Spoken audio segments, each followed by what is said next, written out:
आ चुके हैं हम बरियातू यूनिवर्सिटी कॉलोनी में और जस्ट यहाँ पे 9 नंबर वार्ड से आस्था किरण जो कि एक व्यापारी हैं और अभी वो जीत के आई हुई हैं, चैम्बर ऑफ कॉमर्स में भी हैं और काफ़ी बिजनेस ओरिएंटेड हैं और रांची कॉलेज यूनिवर्सिटी में वो फैशन डिजाइनिंग का भी कोर्स पढ़ाती हैं। तो हम इतने सारे गुण उनमें देख रहे हैं और आज एक दूसरा जो कि मतलब महिलाओं के लिए कहा जा सकता है कि ये एक नया इनके लिए पारी होगा और राजनीति क्षेत्र में आ रही है पार्षद के रूप में। अभी वो जीती नहीं है पर हाँ जीत पक्की हो रही है। मैं आपको बताना चाहती हूँ कि कैसे जीत पक्की करेंगे और मैडम क्या क्या इस वार्ड के लिए उन्होंने सोचा है और वो यहाँ पे लोकल कैसे लड़ रहे हैं और यहाँ की जो बेटी हैं तो उनको यहाँ के मायके में कितना सपोर्ट मिल रहा है। तो ये मैं चल के उनसे ही जानती हूँ। नमस्कार, बहुत अच्छा लगा आपके चैनल के माध्यम से मैं लोगों तक अपनी बातें पहुँचा पा रही हूँ। आपके आने का शुक्रिया। जैसा कि आपने मेरा परिचय दिया कि मैं झारखंड चैम्बर ऑफ कॉमर्स में हूँ। जी हाँ, मैं झारखंड चैम्बर ऑफ कॉमर्स में एग्जीक्यूटिव मेंबर हूँ और साथ ही साथ मैं बताना चाहती हूँ कि मैं बहुत सारी सामाजिक संस्थाओं से जुड़ी हुई हूँ, क्योंकि ये जो वार्ड का कार्य होता है ये व्यापार से थोड़ा अलग समाज से जुड़ा हुआ होता है। सामाजिक कार्य मैं इस प्रकार कर रही हूँ कि मैं Lions club of Ranchi capital की प्रेसिडेंट हूँ और लगातार कई वर्षों से बहुत सारे सामाजिक संस्थाओं से जुड़ी हुई हूँ। तो मुझे पता है कि समाज में किन किन परिस्थितियों में किन किन तरीके के कठिनाइयों का सामना करना होता है और उसका निराकरण क्या है। तो जब मैं वार्ड नंबर 9 में, जो कि मेरा सही बात है, आपने कहा कि मेरा मायका है, क्योंकि मैं शुरू से यहाँ पे बचपन से स्कूल कॉलेज सभी कुछ यहीं से मैंने किया। आपका लोकल नाम क्या है? मायका में एक नाम दिया जाता है जो नाम आपके डॉक्यूमेंट पे नहीं होता है। जी, वो मुझे प्यार से सभी लोग पब्लिक कहते हैं। और मेरे पिताजी रांची यूनिवर्सिटी में professor doctor Mahendra Prasad zoology विभाग में डीन साइंस रह चुके हैं। तो हम लोग यहाँ के 13 ब्लॉक, यहाँ ब्लॉक वाइज होते हैं, तो वहाँ पे हम लोग रहते थे। बचपन यहीं गुजरा, कॉलेज यहीं से हुआ। इस पूरे university colony, housing colony, Cheshire home का जो पूरा एरिया है ये हम लोग बचपन में लगातार और कॉलेज के टाइम में भी काफ़ी हर गलियों को जानते हैं।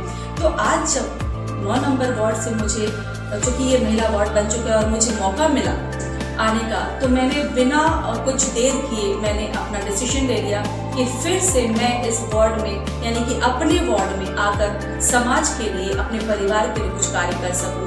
मैं ये मानती हूँ कि समाज में आप किसी जगह पहुंच जाते हैं तो आपके अंदर एक देने का टेंडेंसी एक होता है ना, कि आप नेतृत्व के कहीं पे पहुंचे हुए हैं तो गिविंग बैक टू सोसाइटी का जो एक जेस्चर होता है वो आपको रखना चाहिए। मैं इस कॉलोनी में जब आती हूँ तो मुझे लगता है अरे ये तो मेरा घर है, यहाँ पे इस तरह गंदी नालियाँ क्यों हैं, यहाँ कचड़े क्यों पड़े हुए हैं। बहुत सारी महिलाएं जब सुबह में मॉर्निंग वॉक या रात में थोड़ी देर में निकलती हैं तो चेन स्नैचिंग, थोड़ी सी इस तरह से ईव टीजिंग, ये सारी चीज़ें यहाँ पे होता। एक वार्ड में सुरक्षित माहौल होना चाहिए। यहाँ पे जो महिला है, लड़कियाँ हैं, उनको बिल्कुल अपना सा लगना चाहिए, जैसे कि मुझे अपने समय लगता था जब मैं स्कूल कॉलेज में थी। जैसे कि आप बता रही हैं कि इस वार्ड में शिक्षित लोग हैं जी, तो क्या बेरोजगारी का कोई मुद्दा है यहाँ पे जिसके लिए आप आ रही हैं और वो उसमें सपोर्ट करेंगे? बिल्कुल।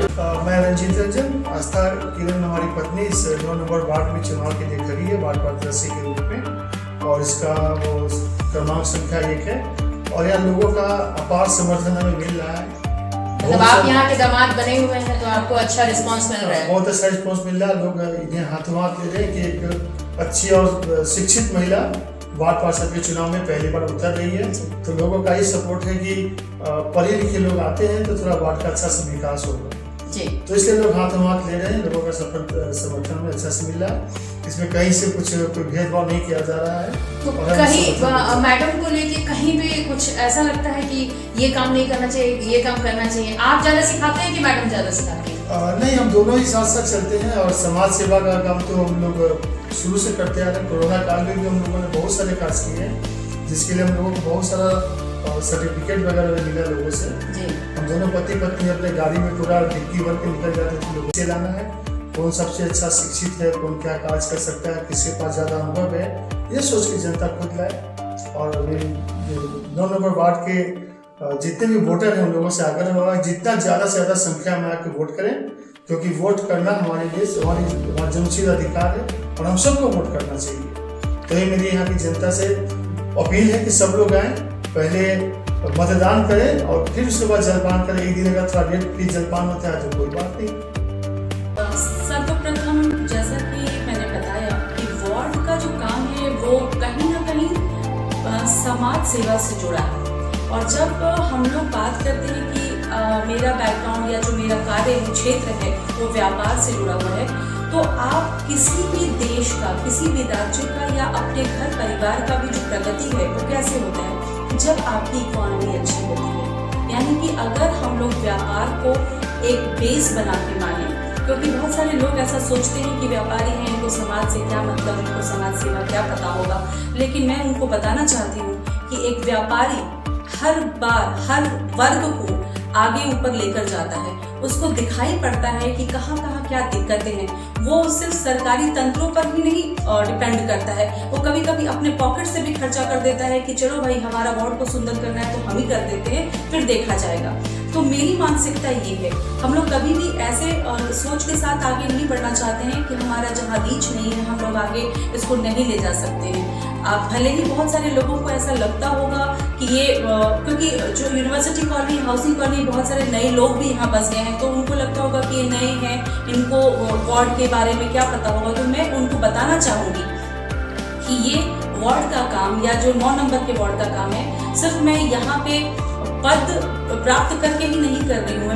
डिफरेंट क्षेत्र में, रांची के बहुत सारे क्षेत्रों में मैंने ऐसे ऐसे विकास कार्य किए हैं जिससे मुझे बहुत ज़्यादा, बहुत संस्थाओं से सम्मान भी मिला है। तो मुझे पता है कि समाज में काम किस तरह से किया जाता है, किस प्रकार से हम लोग अपने वार्ड को अच्छा और फाइन वार्ड बना सकते हैं। जैसे मैंने बोला भी है कि वार्ड 9 मेरे कारण हो सकता है कि बन जाए सुपर फाइन।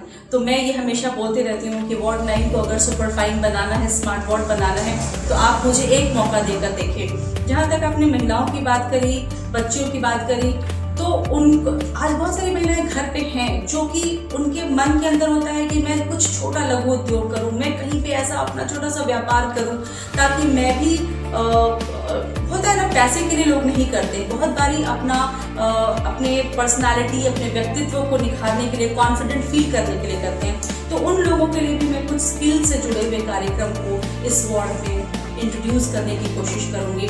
मेरे बहुत सारे प्लान्स हैं। तो प्लान्स बहुत तरीके होता है कि अगर मैं बैठ करके नेताओं की तरफ प्लान्स बताते रही या मैं ये करूंगी, मैं वो करूंगी, तो सब कहेंगे कि ये बहुत ज़्यादा बोल रही है, पता नहीं क्या क्या करेंगे। तो लेकिन मैं जनता से, अपने वार्ड से अपील करती हूँ कि आप मुझे एक बार लाएं और आप मुझे देखें कि मैं किस प्रकार काम करती हूँ। आपको निराशा नहीं होगी, आपके चुनाव पे आपको कभी भी नहीं लगेगा कि आपने गलत चुनाव किया है। मैं आप सबसे करबद्ध प्रार्थना करती हूँ और निवेदन करती हूँ कि इस बार एक शिक्षित और इस कॉलोनी की बेटी को आप मौका दें वार्ड 9 से। मेरा नाम आस्था किरण, चुनाव चिन्ह अलमारी और क्रमांक संख्या 1 है। कृपया आप लोग वोट दें और आपका समर्थन ही मुझे विजय दिलाएगा। और आपका जो समर्थन है वो विजय तो दिलाएगा, लेकिन मेरी विजय आपकी विजय होगी। धन्यवाद। आप अभी बात कर रहे थे आस्था किरण से, जो कि 9 नंबर वार्ड में है। पानी का सुविधा, लाइन का सुविधा, सिर्फ यही नहीं चाहिए, लोगों को रोजगार भी चाहिए, लोगों को पैसे भी चाहिए और लोगों को संस्था से कोई छोटी मोटी प्रॉब्लम भी होगी, जैसा कि ये बता रही हैं कि हम जनसंपर्क भी करेंगे। तो सिर्फ जीत के आने का मतलब नहीं बनता है। एक पढ़ा लिखा इंसान एक अच्छा काउंसलिंग कर सकता है।